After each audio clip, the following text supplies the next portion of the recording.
ถ้าได้มาฮอดจะถึงก็ขอเป็นเกียรติเส้นเดินเข้ามาด้วยพี่น้องเด้อ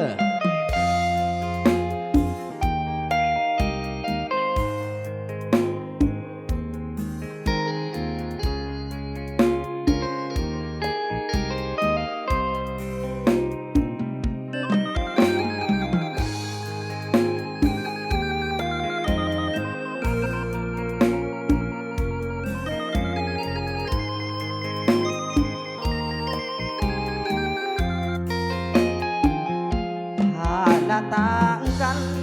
เจ้าลูกได้พันหลานสาวได้พ้นอ้ายแม่ลูกคนจนตากแดดตากฝนคนจนเข็นใจน้องคนเข้าลืออ้ายดำเปื้อคือกี่ทานไฟบ้านน้องสุดสวยวิไลส่วนบ้านอ้ายมุ่งไม่อยากหาน้องนี่ขี่รถเบนซ์ส่วนไอ้เข็นรถทีบห่างๆเจ้าคนนี้คนห่างไอ้บอกมียังสาวให้สาวนาน้องเปรียบเหมือนโหไอ้เปรียบคงดังกับเส้นกาบ่มีดอกวาสนาสิได้มาเป็นคู่อยู่เพียงได้แต่ปองบอกกาไม้ปองเจ้าดอกสามใบฐานะต่างกันไกลถ้าเปรียบไปปันฟ้ากับเย็นน้องหนุ่มสิทธิ์ไหมส่วนจะอายติดบ่อน้ำมินไปปิดอาหารอยู่พินส่วนอายกินแต่ป้าแดกพอน้องนอนบนเตียงอายมีเพียงฟ้าผ้าไหมไผ่น้องคงมีมากมายมีคนหับใส่มากมายกายกองเจ้าใส่แหวนเพชรส่วนอายเฮ็ดแต่เศษเล็กทองเปรียบอายป่านปลากระป๋องพุดจังงองบ่มีมองไปคอยกับคอยแก้มคอยจอกคอยใจกันไปเด้อพี่น้องเด้อวันนี้เป็นมือสวัสดีเป็นมือ4วันชอบพี่น้องน้องเป็นมือออกกับเดือนทั้งไอ้หน่อยเฮาขอให้รับเรือแข็งๆกันเมื่อดูท่านกันแล้วกันเนาะ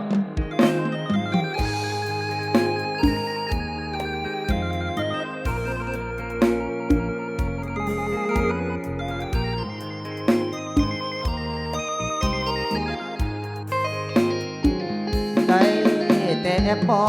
งบอกกำไม้ปองเจ้าดอกสามใบฐานะต่างกันไกลถ้าเปรียบไปปันฟ้ากับดินน้องนุ่งสินไหมส่วนชายติดบ่อน้ำมีไปปิดอาหารอยู่พินส่วนอายกินแต่ป้าแดกบองน้องนอนบนเตียงไอมีเพียงผ้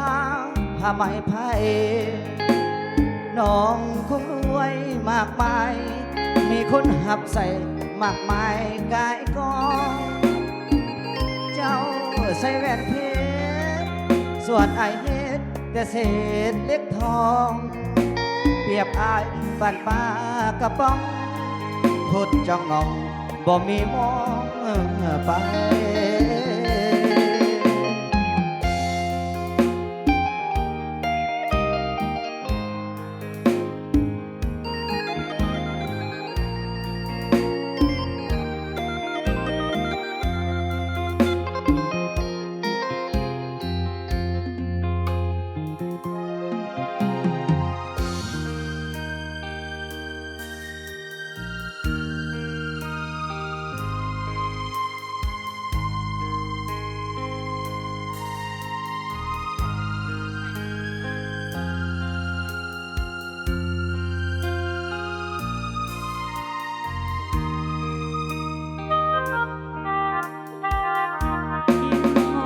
ดอกจิตคิดทอดความหลัง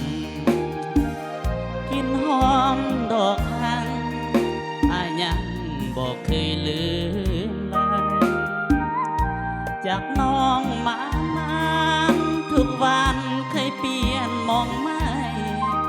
ยินเสียงน้องก้มกวนทั้งใจสิ่งใจสุดเหลือขนาดเห็นเขาสุกเหลืองต่อเฟืองเหี่ยวแห้งเดือนห้าหน้าแล้งยามแห้งขาดกินดินนานั่งเข้าคอยฝนคนจนเคยแปรดังว่าเมื่อก็ลืมน้ำคำสัญญาวันปีผ่านมาสองเราเคยมีพร้อมดอกจำปามาลาภัยผิดหวังในวันสงกรานต์สาบานหากบ่อนายนี้ด้วยความยากจนหน้ามนต์ไอแสนเต็มที่เงินทองเขาคงบ่มีอายนี้สุดที่น้อยใจดอกฮักของคอยใจลอยมองมนคิดสงสารตนยามจนขาดคนเห็นใจจงให้เวลาให้ห่างเงินทองของใสคิดถึงสู่ผู้เป็นดวงใจแล้วอายอยากไปสู่ขอแต่งงานยกจะรอเจ้าเมียเด้อไปเด้อเด้อ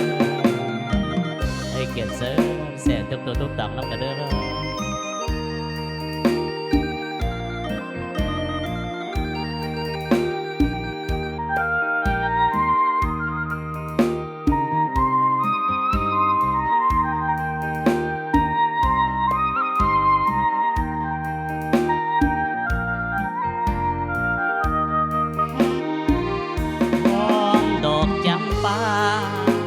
มาลาภัยผิดบังใน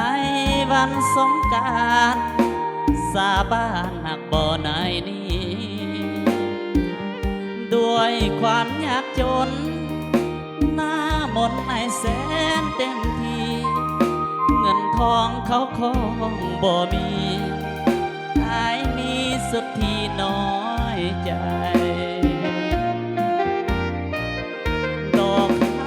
ของคอยใจลอยมองมน